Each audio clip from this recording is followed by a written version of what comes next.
Bismillahirrahmanirrahim. Assalamualaikum warahmatullahi wabarakatuh. Alhamdulillahi rabbil alamin. Inna hadzal qur'ana yahdi lillati hiya aqwam. Inna hadzal qur'ana basira wa nadhira wa la tus'alu an ashabil jahim. Inna sanulqi alayka qawlan sakila. Asyhadu an la ilaha illallah wa as'adu anna Muhammadan abdu wa rasuluh la nabiyya ba'd. Fa ya ibadallah, wa man ahsanu qawlan mimman da'a ila Allah wa 'amila salihan wa qala innani minal muslimin wa qala idan ghafiri zambi wa qabili tawbi sadidil iqab zituri la ilaha illa huwa ilaihil masir. فنرى الحديث في كتاب الله على الهدى محمد صلى الله عليه وسلم وسر الأمور محدثاتها فإن كل محدثة بدعة وكل بدعة ضلالة وكل ضلالة في النار. Yang insyaallah mudah-mudahan senantiasa diberikan keberkahan oleh Allah Subhanahu wa taala, ketua beserta seluruh jajaran pengurus DKM. Wabil khusus para orang tua kita semua yang hari ini hadir, yang kita doakan semoga senantiasa diberikan kesehatan, keberkahan dan kemudahan untuk senantiasa bisa beribadah kepada Allah Subhanahu wa taala. Wabil khusus para jamaah sekalian yang hari ini hadir, yang mudah-mudahan senantiasa diberikan keistiqomahan. Al-awwal, kita panjatkan puji syukur kehadirat Allah Subhanahu wa taala yang telah mempertemukan kita semua. Salam dan salawat semoga tercurah kepada kita Nabi besar Muhammad sallallahu alaihi wasallam beserta keluarga, sahabat dan pengikutnya sampai akhir zaman. Masih dalam suasana Syawal, Al-Fakir mengucapkan taqabbalallahu minna wa minkum wasiyaman wasiyamakum kullu amin wa antum bil khair minal aidin wal faizin. Semoga Allah Subhanahu wa taala senantiasa menerima amal ibadah kita semua ketika saat di bulan Ramadan. Mohon maaf lahir dan batin. Sudah puasa Syawal? Mudah-mudahan sudah selesai 6 hari. Bagi yang belum, mudah-mudahan Senin sudah mulai Senin paling tidak kita sudah mulai puasa Syawal. Jangan sampai dibiarkan 6 hari puasa Syawal berlalu setelah Syawal itu kemudian lewat kita semua, karena fadilahnya sangat besar untuk kita semua. Jadi berusaha untuk melengkapinya dengan 6 hari puasa Syawal.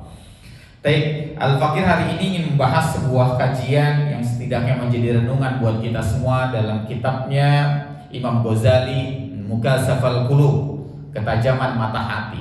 Kata Imam Ghazali berkata begini, limada yazibu an na'firu.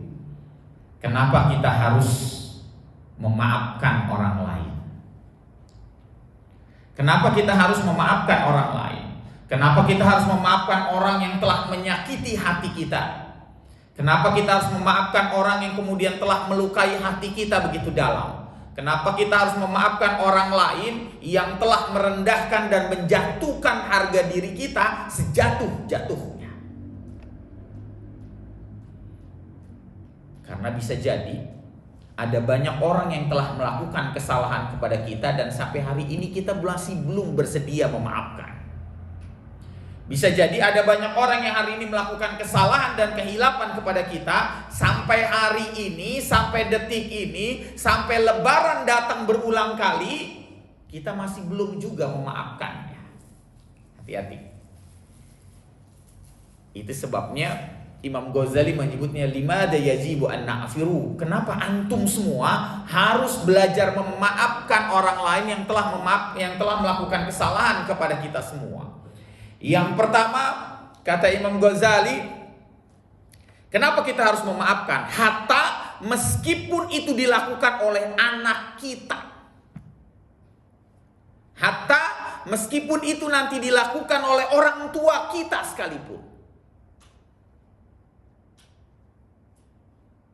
Jadi jangan sampai kita nanti masih ada benci nih, masih ada marah, masih ada kecewa. Yang pertama, kata Imam Ghazali, yang pertama adalah syarat untuk bisa masuk surga adalah memaafkan orang lain.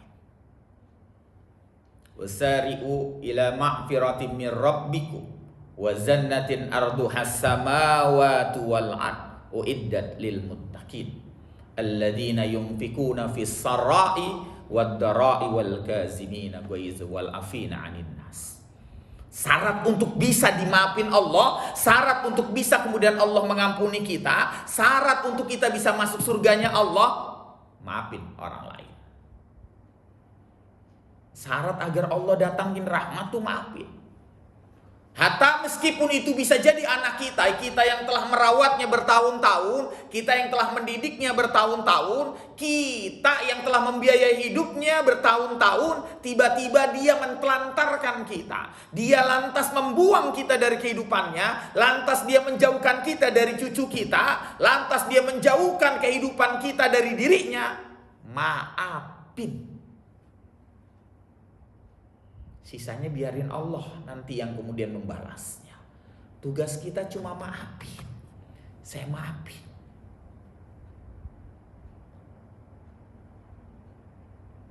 Ada banyak pasien yang datang kepada saya, Pak.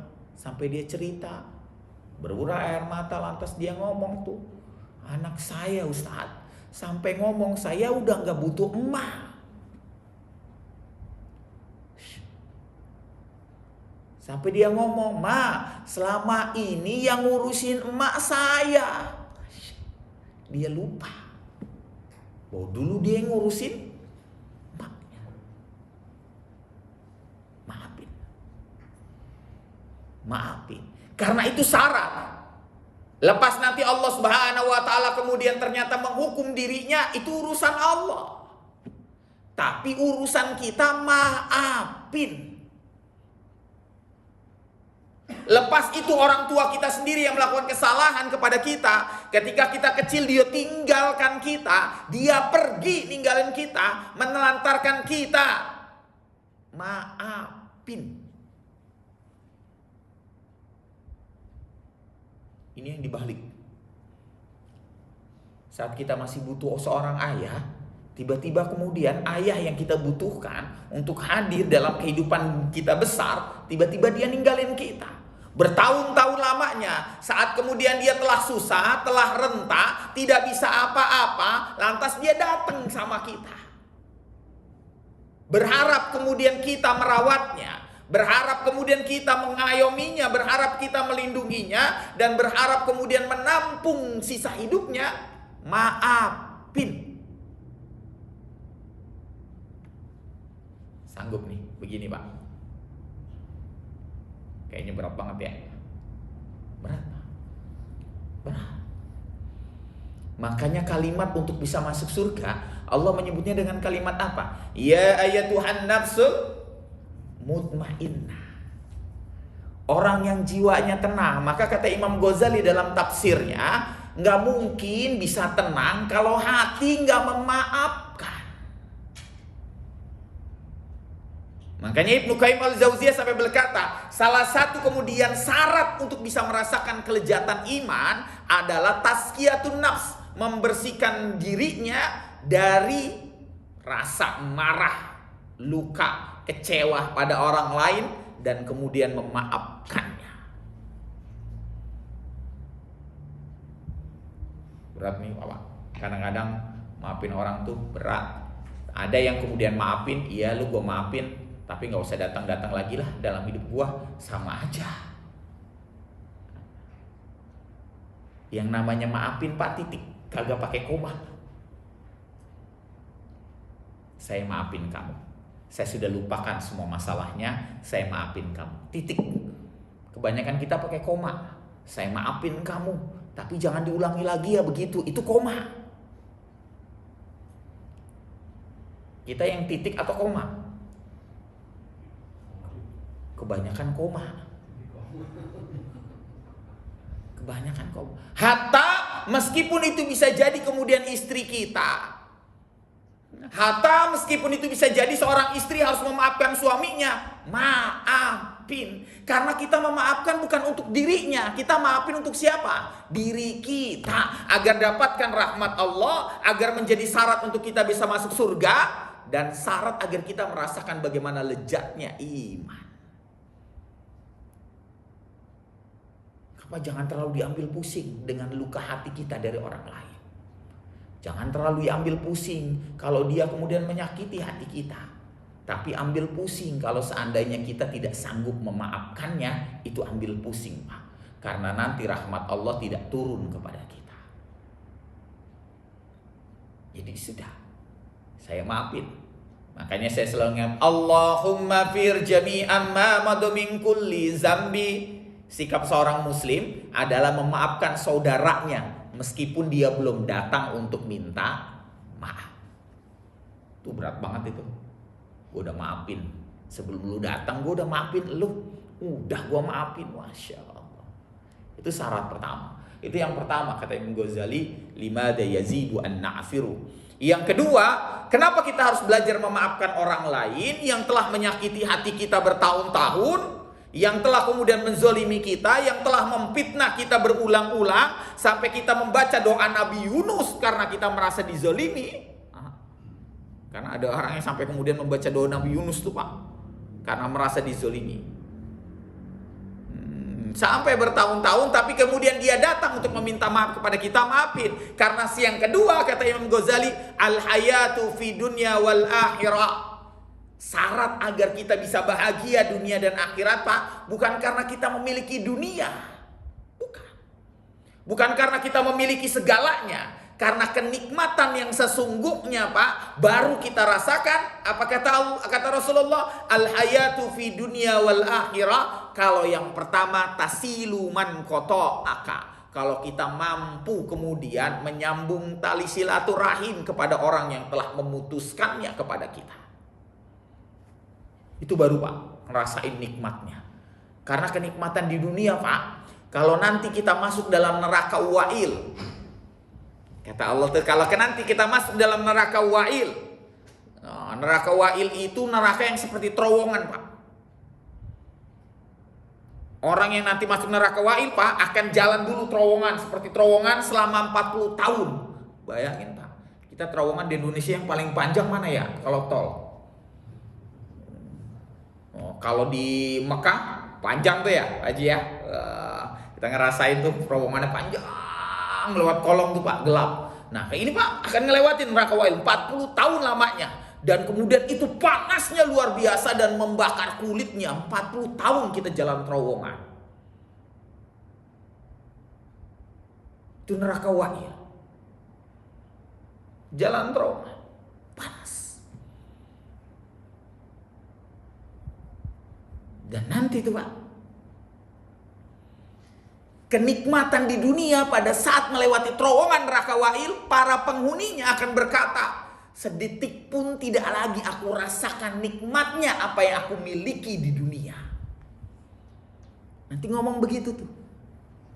Ya Allah, nggak ada lagi yang teringat dan bayangan kenikmatan yang aku rasakan ketika kemudian berada di dunia.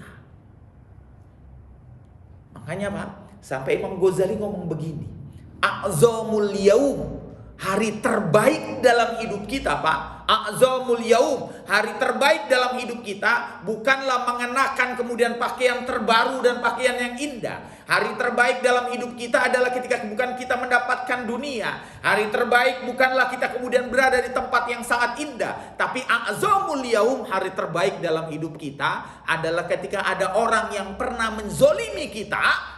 Takpu man zalamaka, yang dia datang kemudian datang kepada kita dan meminta maaf, lantas kemudian dengan lapang dada, saya telah maafin kamu.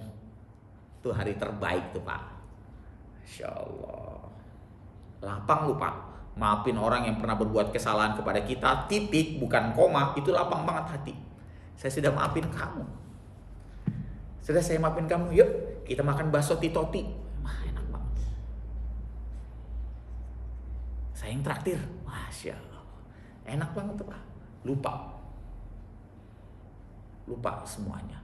Makanya wajar kalau Imam Ghazali sampai ngomong, Pak, hadiah terbaik yang diberikan manusia antar manusia, Pak, hadiah terbaik yang diberikan manusia antar manusia adalah ketika kita memberikan kepada orang yang paling benci sama kita.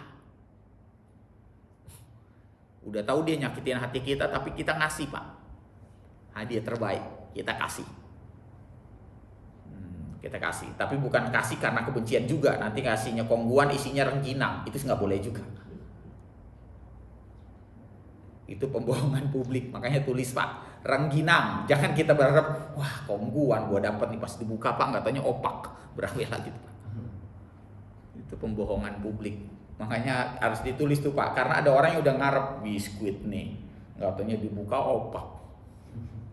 Beda kalau ke orang-orang kita. Kalau kita memang ngarepinnya rengginang Pak, enakan rengginang soalnya. Hati-hati Pak, maafin.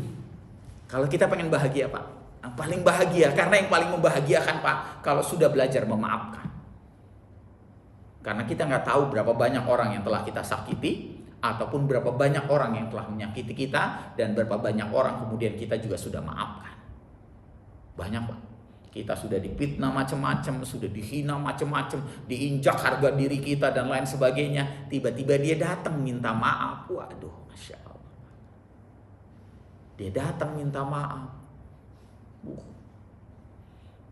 Bisa jadi Pak, karena hari ini berbalik tuh Pak. Kadang-kadang kita pernah datang kepada seseorang untuk minjam sesuatu dari dunianya. Kita minjam uang kepada dirinya, sampai datang kepada dirinya lantas kita dimaki-maki. Sudah nggak dikasih, dimaki-maki. Tapi kemudian tiba-tiba berbalik, dia susah, kita lantas kemudian jaya. Dia datang kepada kita, datang dengan hal yang sama, meminjam dunia. Kita balas maki atau dikasih? Berat itu Pak. Tuh hati tuh brak. Gue inget banget dia menghina gue habis-habisan. Ya Allah, gue dihina, dasar jidat susah. Urat udah dihina habis-habisan Pak, ya Allah, harga diri kita. Lantas dia datang, tapi lantas kemudian Pak, a'zamul yaum, hari terbaik pada saat itu kemudian kita berkata, saya sudah maafin kamu, sudah, kamu gak perlu minjem, kamu sekarang kerja sama saya, dan ini kemudian uang yang kamu butuhkan, anggap saja sebagai kemudian porsekot, kemudian kamu kerja dengan saya. Masya Allah, luar biasa itu Pak. Itu hari terbaik dalam hidup kita. Hari terbaik dalam hidup kita ketika kemudian datang kemudian anak kita yang tadinya dia jaya, lantas kemudian ketika jaya kita ditelantarkan habis-habisan Pak, kita ditelantarkan, kita taruh itu di rumah kontrakan. Saya nggak sanggup lagi ngurus ayah. Saya nggak sanggup lagi ngurus ayah. Udah ayah tinggal di kontrakan, saya kemudian tinggal, daripada nanti saya ribut sama istri saya terus gara-gara ayah, sudah ayah tinggal di kontrakan. Kenapa banyak hari ini anak kita yang ternyata kemudian suruh memilih, kemudian mau pilih istri saya, mau milih istri atau milih orang tua. Tuh mantu kadang-kadang begitu tuh Pak. Lu mau pilih orang tua, lu mau pilih saya atau orang tua lu? Barabe banget itu Pak. Kalau sudah begitu disuruh menempatkan pilihan.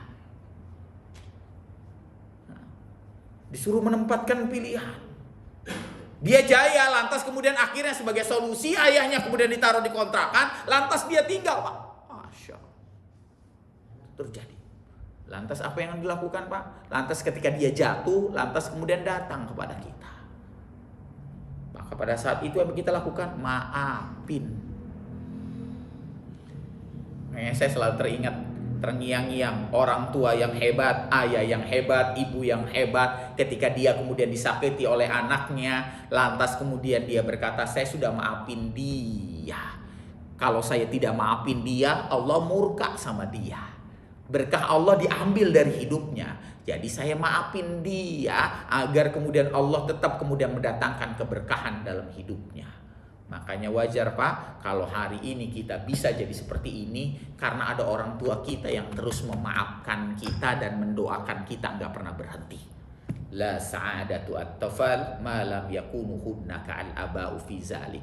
Cuma kebanyakan anak-anak kagak sadar bahwa dia sebenarnya terus dimaafin sama orang tuanya dan terus didoakan sama orang tuanya. Nah ya Pak, kita ngerasain gini nih karena kita sekarang sudah punya anak besar-besar ya Pak, apalagi yang udah punya cucu. Nanti baru berasa Pak kalau nanti kemudian ternyata anak kita sudah mulai nikah, pisah dengan kita tinggalnya, berasa tuh Pak mulai ada jarak. Berasa. Makanya saya pernah ceritakan kepada Bapak ketika ada orang tua meninggal dunia, mau meninggal dunia sakaratul maut, anaknya ada 3, Masya Allah, anaknya di Aceh gitu Pak. Orang tuanya tinggal lantas kemudian ditelepon agar anaknya kemudian datang kepada orang tuanya. Anaknya kemudian malah ngomong dengan bahasa yang sangat tegas. Nah, anaknya ngomong, saya tidak mau menemuin abi, saya tidak mau menemuin ayah pernah menyakiti hati emak. Itu lagi sakaratul maut Pak. Saya nggak mau nemuin ayah. Masya Allah. 3 orang anaknya ditelepon satu-satu, nggak ada itu Pak. Sampai akhirnya saya yang nelpon langsung Pak. Ngerasain banget itu Pak. Saya telepon langsung. Ayah kamu sudah dalam keadaan sakaratul maut. Kamu maafin ayah kamu bukan untuk ayah kamu, tapi untuk diri kamu. Kamu pikir kalau ayah nanti tidak ada, lantas kemudian kamu terbebas dari kemudian rasa tidak mau memaafkan orang lain.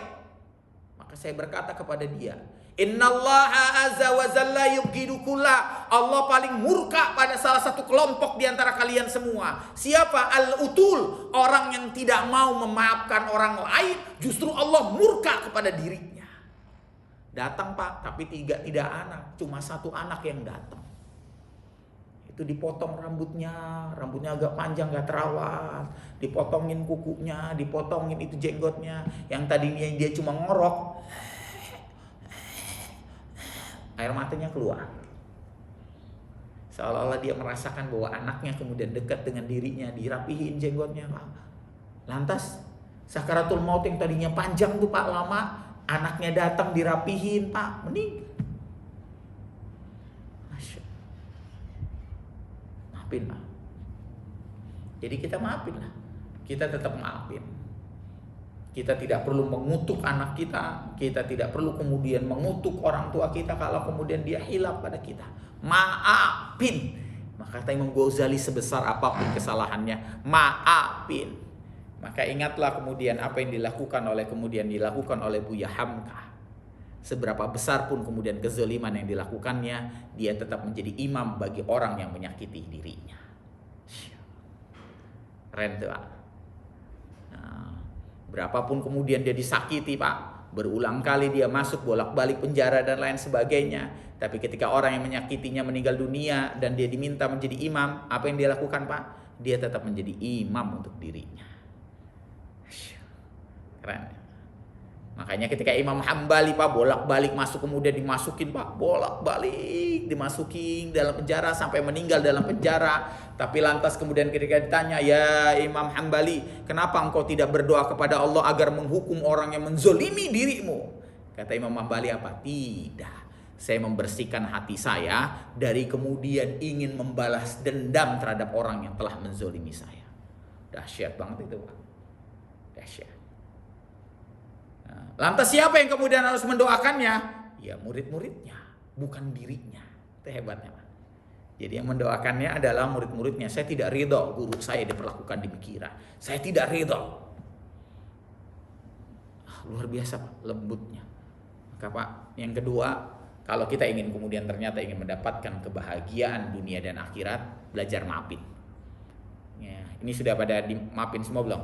Sekeliling sudah datang ke rumah orang tua, ke rumah saudara, adik, kakak, dosain Pak. Walaupun ada ganjelan, datang. Karena Pak, a'zamul yaum, hari terbaik itu memang saat kita memaafkan saudara yang pernah yang menzolimi kita, menyakiti hati kita. Aksannya yang terbaik. Yang terbaik aksannya Pak, yang terbaik memang yang muda yang datang kepada yang tua. Tapi sekarang nggak begitu tuh Pak. Zaman mungkin udah berubah ya Pak. Kadang-kadang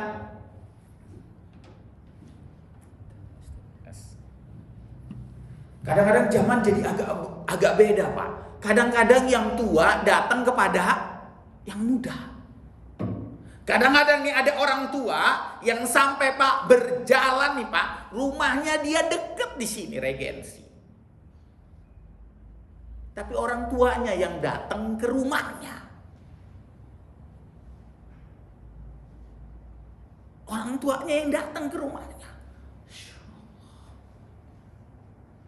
Dan orang tuanya jalan kaki Pak, dari Kunciran, dari Pinang Gria Indah, itu jalan kaki.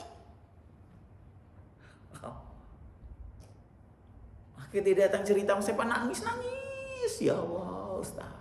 Saya cuma bilang, maafin, sabarin, dan jangan berhenti berdoa untuk agar anak kita menjadi anak yang salih dan salihah. Itu yang kedua. Yang ketiga, limada yazibu an na'firu. Kata Imam Ghazali yang ketiga, wa'allafa baina qulubihim. Sesungguhnya Pak, orang terbaik di antara kita adalah yang kalau seandainya nama kita ditaruh di dalam hati dia. Nama kita ditaruh di dalam hati dia. Bagaimana supaya kemudian wa'allafa baina qulubihim, agar nama kita ditaruh dalam hati dia? Cuma satu Pak, cara yang termudahnya. Bukan banyak memberi sesuatu, tapi agar yang paling termudah Pak adalah pada saat kemudian kita melakukan kebaikan dengan dirinya berupa memaafkan setiap kesalahan yang dia lakukan Pak. Setiap kesalahan yang dia lakukan, maka Pak Allah tancap ini namanya. Nanti kalau kita meninggal dunia Pak, dia datang. Makanya Pak, penting itu sebabnya dalam Islam kalau kita bertemu dengan saudara kita, apa yang kita lakukan? Menyentuh dirinya dengan tangannya. Alladzi yaghfirullahu fi dzunubikum. Karena setiap kali sentuhan tangan kita menggugurkan dosa-dosa di antara keduanya. Dan pada saat kita kemudian menyentuhnya, sesungguhnya kita telah saling memaafkan satu sama lainnya. Wa allafa baina qulubihim, dan Allah tancapkan nama kita di dalam hatinya.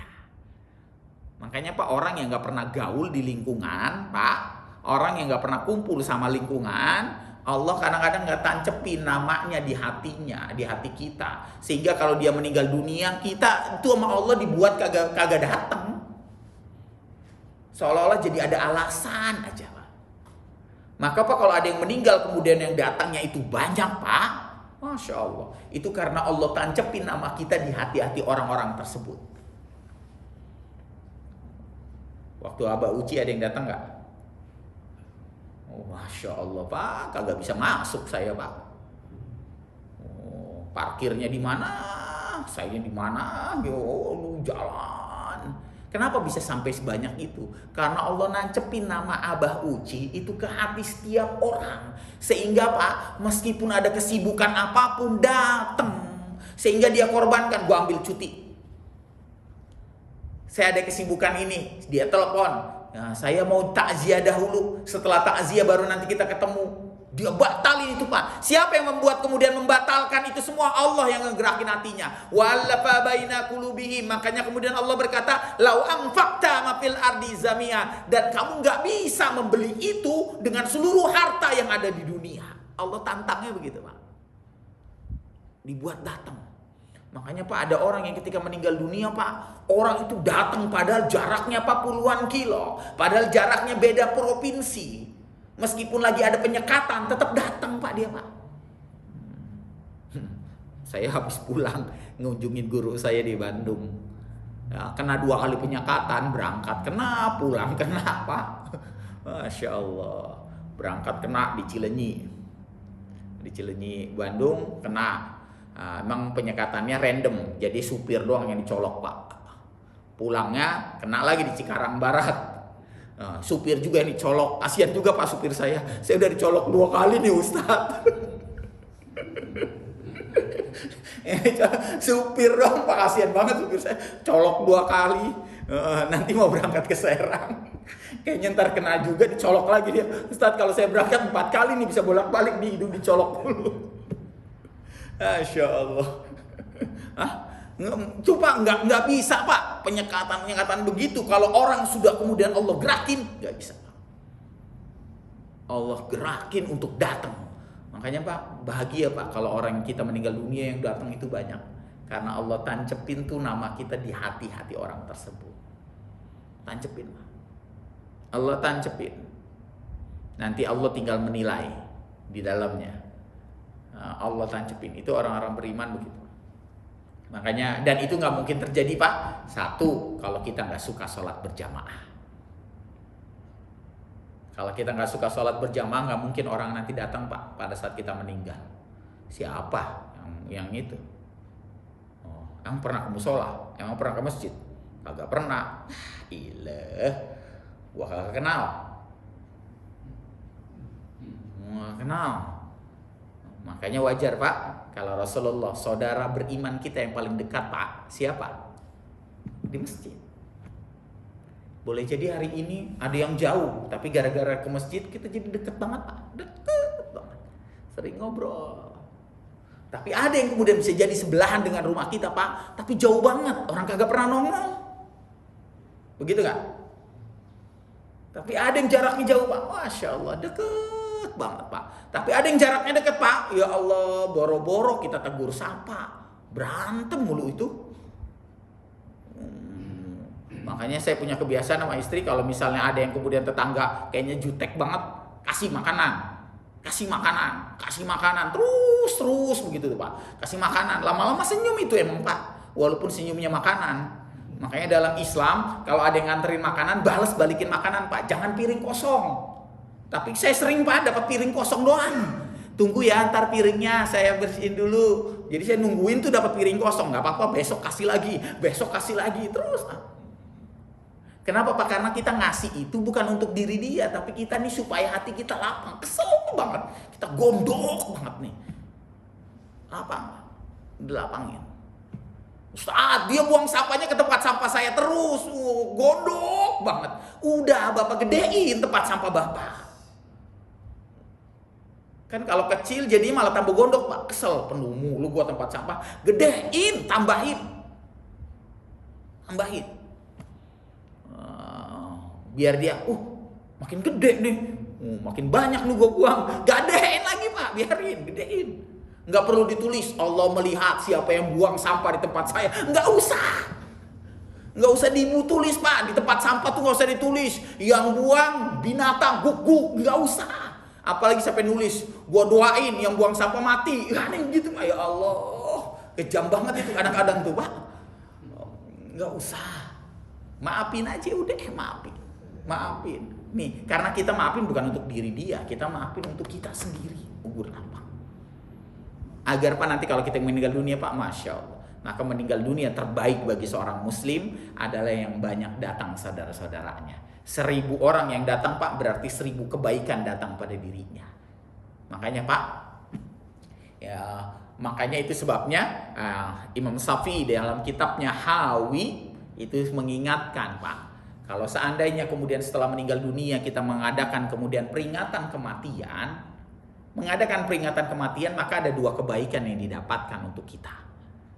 Apa kata Imam Ghazali? Yang pertama, takziyah, menghibur yang tuan rumah dari semua kesedihannya.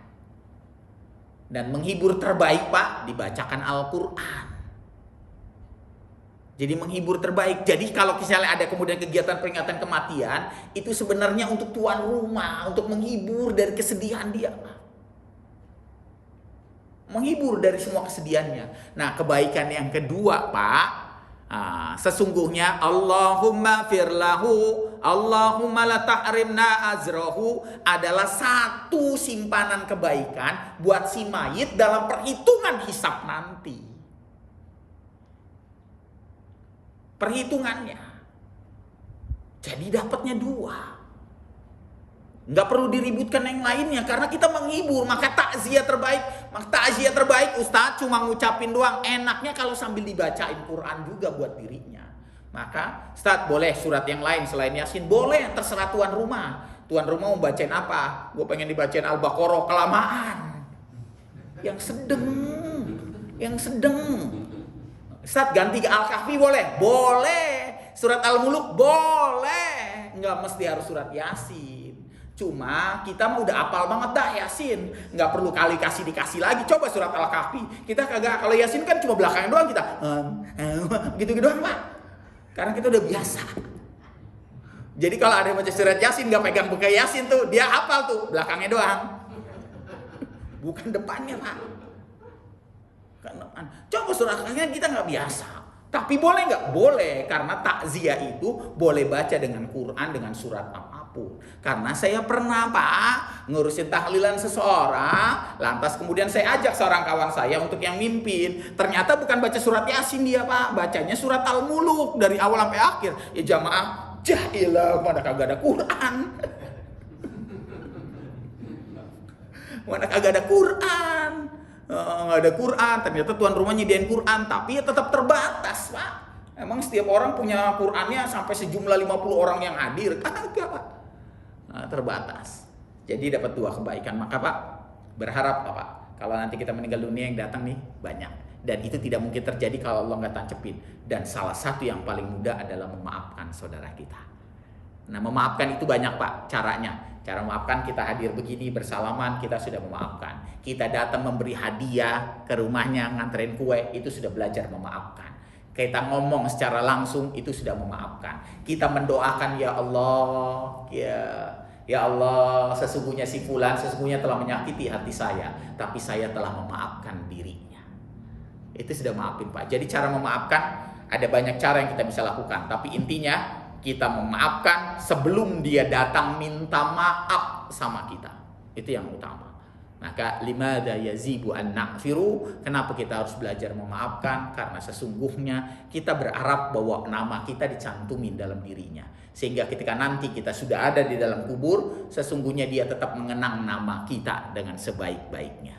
Makanya Pak, meskipun orang-orang yang dizalimi sekalipun, kalau nanti kemudian Allah sudah tancapkan saat kita di dalam kubur, maka nama kita akan tetap diingat oleh dirinya. Kita dicap sebagai apa? Orang baik, ahlul khair. Maka Pak, orang terbaik yang kalau kita nanti sudah dimasukkan dalam kubur, orang ceritanya baik. Orang buruk Pak, kalau kita sudah dimasukin dalam kubur, ceritanya buruk mulu. Ada nggak yang begitu Pak? Banyak tuh Pak. Ya Allah, dia mah dulu jagoan banget. Konyol, belagu, gua dipalakin mulu. Ya Allah, ceritanya itu Pak. Padahal Pak, pada orang baik nggak begitu Pak. Dulu dia jagoan, tapi Masya Allah dia sudah kembali sama Allah. Dia luar biasa meninggalnya, dia anggap jadi masa lalu Pak. Makanya jangan heran Pak, seburuk Mustafa Kemal Atatürk, dia telah meninggal dunia di dalam kubur, tapi kejolimannya terus diceritakan sampai kemudian akhirnya. Fir'aun meskipun sudah di dalam kubur, tapi tetap diceritakan kezalimannya. Abu Jahal meskipun dia kemudian sudah dalam kubur, tetap diceritakan. Itu orang yang paling jelek Pak. Maka orang diceritain terus. Makanya nanti tuh dilihat nih, siapa yang kemudian, makanya orang-orang yang kemudian nanti orang jelek diceritain, itu orang yang paling. Makanya kita selalu menyebut ketika ada yang meninggal dunia, kita selalu ngomong,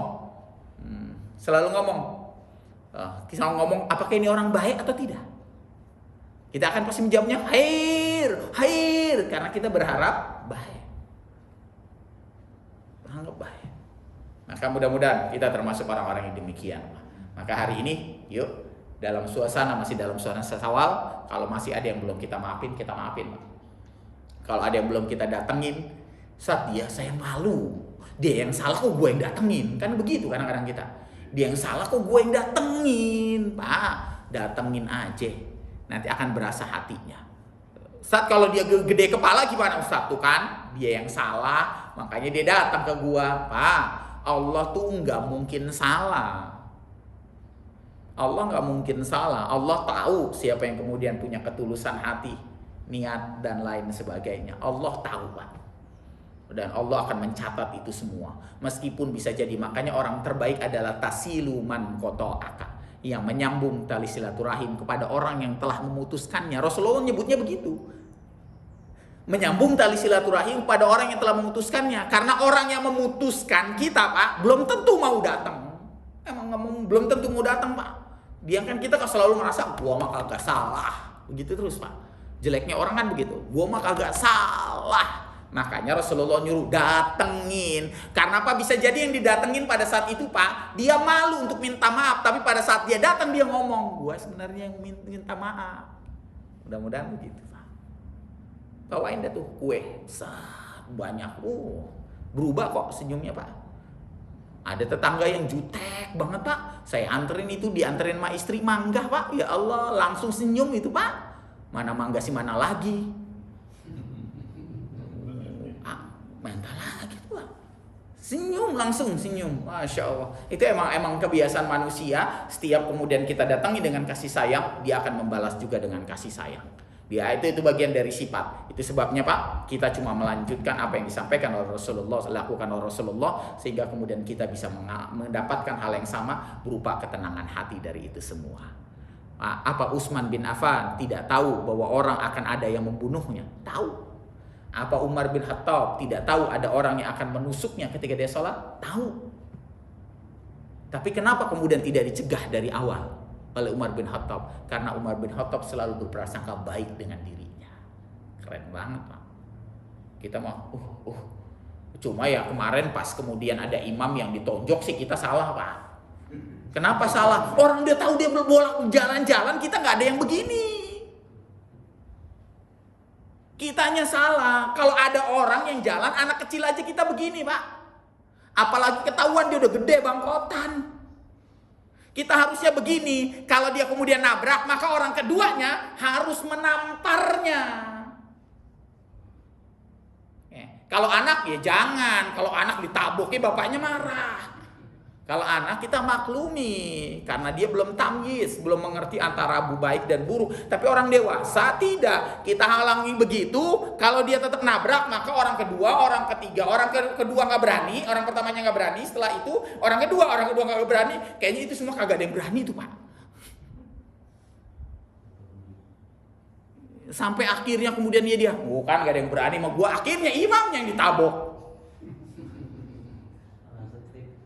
Iya, jadi sebenarnya ya, yang bisa jadi dia kemudian tidak waras, tapi juga bisa jadi kita ternyata tidak banyak tahu Pak. Terlalu khusyuk. Jadi nggak kelihatan merem, padahal merem kagak boleh Pak. Apa kemudian yang ininya ternyata pakai ilmu halimunan Pak, jadi kagak kelihatan. Itu salah kita tuh Pak, salah. Jadi makanya pas kemudian saya ngeliat video ini salah jamaah, dia jalan dari belakang loh, ngelewatin orang banyak, harusnya ada yang menghalanginya begini. Kalau sudah dihalangi dia terobos, maka orang kedua harus menamparnya, memukulnya, mendorongnya. Nah, kalau yang ini nggak berani, orang ini sisanya nggak ada yang berani semua Pak. Setelah ditonjok baru kemudian berani, ya nggak begitu.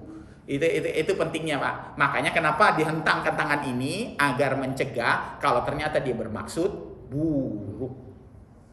Itu kalau dia bermaksud buruk langsung dicegah. Berantakan. Karena anak kecil juga begitu Pak. Jadi kalau saya lagi salah ada anak kecil juga begini. Dia ngegelayut di tangan saya Pak. Jahilan lu pikir gue main ayunan. Dia begini Pak, dia balik ke sana. Nanti yang sebelah sana dia ngalangin juga digituin juga. Akhirnya dia akan tetap berada pada posisinya. Tapi nggak boleh dipukul. Itu anak kecil. Karena ada Pak anak bapak yang saking galaknya udah tangan begini, kemudian anaknya lewat, anaknya didorong. Itu nggak boleh karena dia belum tamyiz.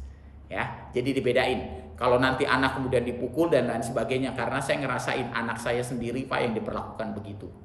Didorong Pak sampai jatuh. Dan sejak saat itu anak saya trauma untuk dibawa kemudian ke tempat itu. Meskipun setelah selesai itu saya tegur dianya. Nggak begitu caranya Bapak. Tapi dia ngelewatin. Nggak begitu caranya. Dia belum paham. Nggak begitu caranya. Kalau nanti setiap anak diperlakukan begitu nih, musola masjid kagak ada anak-anak Pak. Padahal dia generasi kita yang ada akhirnya dia main apa? Sisanya ya akhirnya generasi seperti sekarang, 1 tahun nggak pandemi nggak sekolah, ya udah Pak. Udah badan jadi gede, tak jempolnya pada gede. Main game semua. Jadi kita belajar maafin. Jadi hari ini, insya Allah Pak yang belum datang maafin. Saya kemarin saya harus datengin guru saya nih, Kiai Haji Saiful Islam Mubarak di Bandung. Sudah lama nggak datengin beliau. Sudah lama nggak datengin beliau karena beliau tinggalnya di Malaysia, dan sekarang setelah kembali ke Indonesia, masa saya nggak datang bertahun-tahun, maka saya datang. Nekat dah tuh Pak, lewat terobos Bandung, berangkat jam 3 malam, nggak taunya sampai Cilenyi jam 6. Kecegat juga Pak, udah yang dicolok supir. Emang dia random, nggak semuanya Pak, cuma supirnya aja. Kalau enggak antrinya panjang Pak, kalau semuanya berapa lama, supirnya doang. Dan nggak langsung dihasilnya, nggak langsung ditunjukin di situ. Jadi cuma catat KTP, colok, berangkat. Pulangnya kena lagi, supir lagi yang dicolok Pak, KTP sama itu lagi. Jadi tolong, jadi kalau Pak Haji jangan Pak Haji yang nyupir, nanti Pak Haji dicolok terus. Kasihan, kalau 5 kali lewat 5 penyekatan Pak, hidung kita nih Pak dicolok-colok terus. Masya Allah. Tapi ya prosedur, nggak usah marah dan lain sebagainya, nggak usah marah. Karena yang marah kemudian kena penyekatan, Masya Allah, buat apa? Buat apa? Kalau kemudian Anda kemudian ternyata suruh putar balik, ya silakan Anda kemudian cari jalan yang lain. Orang kemudian ketika kemudian saya itu, Pak polisinya begini, ini sudah tanggung ya tengah jalan, bukan komandannya, anak buahnya ngomong gini, ini sudah tanggung tengah jalan, kamu terserah deh cari jalan lain. Disuruh nyari jalan lain saya Pak, ya emang muter-muter akhirnya ke Cimahi, wah, mentok-mentok sampai juga Pak, muter-muter lewat jalan tikus, wah ada penyekatan, set pura-pura berhenti di Alfamart, diem aja Pak. Tapi sambil mikir, lewat mana nih, lewat mana, muter, akhirnya alhamdulillah sampai. Emang perasaan untuk itu. Perasaan untuk sampai sana akhirnya sampai, alhamdulillah. Kembali di sini, insyaallah sehat semua. Ya, barangkali itu yang bisa sampaikan. Ya, kita belajar untuk maafkan saudara-saudara kita. Datangi anak kita yang hari ini belum datang. Anak kita kalau seandainya saat dia anak saya nggak mau datang, padahal dia dekat, datengin. Dia kemudian saat dia begini, datengin Pak, maafin aja, datengin. Ayah mau datang. Kalau anak nggak bisa datang, kita yang datengin. Rasanya risih kok sebagai orang tua kita datengin anak, gitu kan Pak? Kita datengin Pak, sambil kita berdoa sama Allah, semoga Allah kemudian memberikan hidayah pada dirinya dan jadi anak yang saleh. Karena anak kita kadang-kadang berbenturan kemudian dengan kita, bukan karena berbenturannya dengan kita, karena kemudian disuruh milih, lu mau pilih istri, anak, apa kemudian milih orang tua. Wah Pak, rasanya tuh remuk tuh Pak. Saya milih orang tua, istri sama anak gua hilang.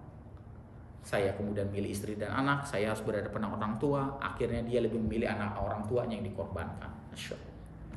Dan kita Pak, orang tua maafin aja deh, maafin, dan kita yang datang. Kita yang datang, kita mah nggak perlu minta apa-apa pada anak kita. Kita mah cuma pengen ngelihat anak kita sehat, cuma pengen ngelihat cucu kita sehat. Itu yang paling utama kalau kita sudah usia ini. Ya nanti sebentar lagi anak saya nikah, habis Lebaran Haji. Jadi berasa banget tuh kalau udah jadi kakek. Sudah jadi kakek di sini siapa yang Pak Haji? Cucu berapa sih? 4. Pak Haji berapa cucu? 6. Banyak tuh. Ada siapa lagi yang punya cucu? Nggak ada, baru berdua. Bahagia Pak. Orang tua saya cucunya 15. Itu bahagia kalau udah ada cucu juga ya. Sebentar lagi, Masya Allah. Bentar lagi nih, habis Lebaran Haji udah ngelamar. Saya nggak minta lama-lama, cuma seminggu 2 minggu setelah pasca lamaran segera nikahkan. Karena bertemu dengan orang baik, walaupun anak saya usianya baru 20 tahun. Karena bertemu orang soleh. Kalau kita anak sudah didatengin orang soleh, jangan ditunda Pak. Jangan ditunda. Anak saya masih muda, baru lulus kuliah, jangan ditunda kalau sudah bertemu dengan orang soleh. Kalau udah bertemu sama orang soleh, kalau belum bertemu dengan orang soleh ya enggak. Tapi kalau bertemu udah orang soleh jangan. Karena anak saya bertemu nih emang orang baik, dia pimpinan rumah Quran. Jadi kalau misalnya, belum tentu dapat lagi nanti yang orang soleh seperti ini. Maka wajar kalau Rasulullah ingatkan, kalau seorang wanita telah didatangin orang soleh untuk melamar dirinya, kalau dia menolak maka akan terjadi fitnah di muka bumi. Jadi jangan ditolak lagi. Dan kalau misalnya anak kita sudah juga lelaki ketemu dengan wanita yang soleh dan baik hati, bergegas. Udah gue lamarin cepetan dah. Gue lamarin tuh anak kayaknya soleh banget ya Allah. Udah lamarin, bergegas. Jangan ditunda. Jangan ditunda. Karena nanti keberkahan itu yang akan kita dapatkan. Ya. Itu. Mudah-mudahan ini jadi renungan buat kita semua. Halas, cukup? Nggak ada pertanyaan? Tanya Pak. Ya, Haji. Ada 2 pertanyaan. Pertama, orang yang dizalimin fitnah selalu mendoakan. Iya. Mendoakan itu mana nilainya derajat lebih tinggi Iya. dari memaafkan? Iya. Itu satu. Kedua, tadi disebut orang meninggal. Iya. Kematian. Iya. Itu ada yang mengatakan bahwa takziah itu tidak perlu. Iya. Ya, tidak perlu buat mendoakan. Yang apa nih, doa yang dimakbul, dikabulkan oleh Allah. Katanya ya. Itu adalah keluarga terdekat. Istri atau suami dan anak. Selain itu tidak. Apakah itu benar? Baik, mana yang lebih tinggi, mendoakan kemudian orang yang telah menzolimi kita dengan kemudian agar dapat balasan atau memaafkan? Tetap yang paling tinggi memaafkan. Nah, tapi orang yang kemudian dizolimi oleh orang lain, boleh nggak dia mendoakan agar kemudian Allah memberikan balasan? Boleh nggak? Boleh, karena dia punya hak. Itu hak. Kita dizolimi, Pak. Kita berharap orang yang doa orang yang dizolimi apa? Dikabulin, makbul. Tapi akan jauh lebih utama kalau memaafkan. Karena meskipun dia kemudian zalim kepada kita dan kita nggak perlu mendoakan, apakah Allah kemudian akan menutup mata dan telinganya? Tidak. Dalam bahasa yang itu ya. Apakah Allah kemudian tidak akan membalasnya? Allah tidak memiliki, Allah kemudian tidak sama seperti kita. Allah akan tetap membalas. Allah akan tetap membalas meskipun kemudian kita tidak mendoakannya. Allah akan tetap membalas siapa kemudian? Karena Allah tidak tidur. Makanya disebutnya pakum kama sa'ta, pakum taranu duyanu. Pasti dibalas sama Allah. Meskipun kita tidak mendoakan. Kalau kita doakan itu hak kita, kita boleh. Tapi level tertinggi memaafkan. Tapi kalau kita mendoakan boleh. Lantas apakah kemudian kalau kita berdoa kepada orang yang kemudian telah doa itu ada dua. Ada yang langsung sampai, ada yang Allah tahan untuk disimpan, dihisap. Pernyataan itu salah nggak? Nggak salah, benar. Kalau kita takziah, apakah kita nggak perlu mendoakan? Ya, ada dua pendapat ulama. Boleh mendoakan, boleh kemudian tidak. Kalau saya tetap memilih mendoakan, lalu apa gunanya doa? Allahumma firlahu, Allahumma la tahrimna azrahu. Doa yang diajarkan Rasulullah. Nah, doa ini tidak langsung sampai ke mayit, tapi disimpan untuk si mayit di ketika hari perhitungan kelak. Tapi kalau doa anak langsung sampai kepada dirinya. Doa anak. Doa istri apakah langsung sampai kepada kemudian suaminya? Tidak, dihisap juga ya. Disimpan. Yang langsung nyampe itu doa anak. Makanya doa anak itu langsung kemudian bisa menghalangi siksa kubur seseorang yang ada di dalam kuburnya. Sementara doa istri kepada suami itu tetap disimpan. Doa ayahnya tetap disimpan. Doa kakeknya disimpan. Jadi nggak langsung dikasih. Nanti dikasih, tahu-tahu kemudian ketika sampai di yaumul hisab, kamu ada kemudian tambahan amal. Nanti kemudian akan berkata, dan itu dibahas langsung oleh Ibnu Taimiyah dalam Syarah Al-Aqidah Al-Wasithiyah. Kita tiba-tiba punya tabungan. Ya Allah, saya setelah meninggal dunia, saya nggak punya banyak amal sebanyak itu. Iya. Tapi lantas banyak saudaramu yang mendoakan kamu. Ada 1000 orang yang mendoakan. Kamu dapat 1000 amalan. Tuh tabungannya, Pak. Jadi langsung sampai ada yang kemudian disimpan sama Allah. Nah, itu pendapat yang kemudian saya pahami dari pendapat para ulama. Sementara yang kemudian warok, maka berhati-hati, biasanya dia saya nggak usah ngirimin doa. Itu tanggung jawab orang tuanya. Silakan, itu pendapat dia. Pendapat dia. Apakah kita perlu menyalahkannya? Tidak. Silakan diambil pendapat itu. Saya kemudian juga punya pendapat apa yang disampaikan oleh para ulama. Disampaikan para ulama nyampe. Itu sebabnya Pak, takziah itu memang mendoakan. Kalau itu gunanya Allahumma firlahu, Allahumma la tahrimna azrahu. Ya Allah ampuni dia. Ya Allah maafin dia. Nanti dikumpulinnya dihisab. Tapi kalau anak nyampe langsung Pak. Anak lagi main game nih, tiba-tiba dia ingat orang tuanya nangis, lantas dia ngirim doanya langsung Pak, tembus. Nggak ada hijab seperti ini. Maka punya anak luar biasa. Itu sebabnya kenapa kita diminta memiliki keturunan yang banyak. Agar berharap ada salah satu yang ngiriminnya. Ya kalau punya anak kemudian satu dia ngirimin doa juga cakep banget udah. Cakep. Tapi kalau ada 10 anak, dari 9 anak kagak ngirimin, satu ngirimin kan cakep. Kan takutnya satu kagak ngirimin juga, berapa itu Pak? Nggak ngirimin juga. Wah Allah, itu sedih banget. Karena yang lain akhirnya cuma ditahan Pak, dihisap. Karena kita kan bukan cuma kemudian ingin dapat kenikmatan di yaumul hisab, tapi ingin dapat juga kenikmatan di dalam kubur. Karena yang berat itu di dalam kubur Pak. Di dalam kubur kita disiksa, di itu, kalau nggak ada kiriman doa, ya Allah dari anak sedih banget gitu. Mudah-mudahan kita memiliki anak yang saleh dan saleh. Ya, demikian ya. Nah, tapi kita belajar maafin Pak kalau kita ada yang zalim. Tapi kita tetap tidak ridho kalau dia menghina kemudian Nabi kita. Kita tetap tidak ridho kalau kemudian dia menghina Rasulullah Sallallahu Alaihi Wasallam. Dan itulah yang ditekankan oleh para ulama. Kita tidak ridho kalau dia menghina Rasulullah Sallallahu Alaihi Wasallam. Kalau dia menghina diri saya maafin. Tapi kalau dia menghina Rasulullah, saya tidak ridho. Ini hukum syariat. Saya tidak ridho. Jadi sampai dia mau bertobat sama Allah, bukan minta maaf kalau kepada Rasulullah, bertaubat.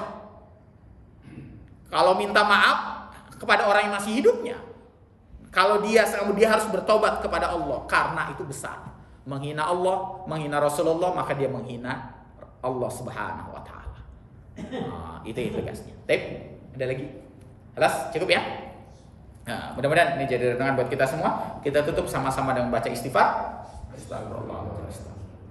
Dan doa penutup majelis. Subhanallah walhamdulillah asyhadu an la ilaha illallah. Dan bacaan hamdalah alhamdulillahirabbil alamin. Kita salat suruh, jangan lupa.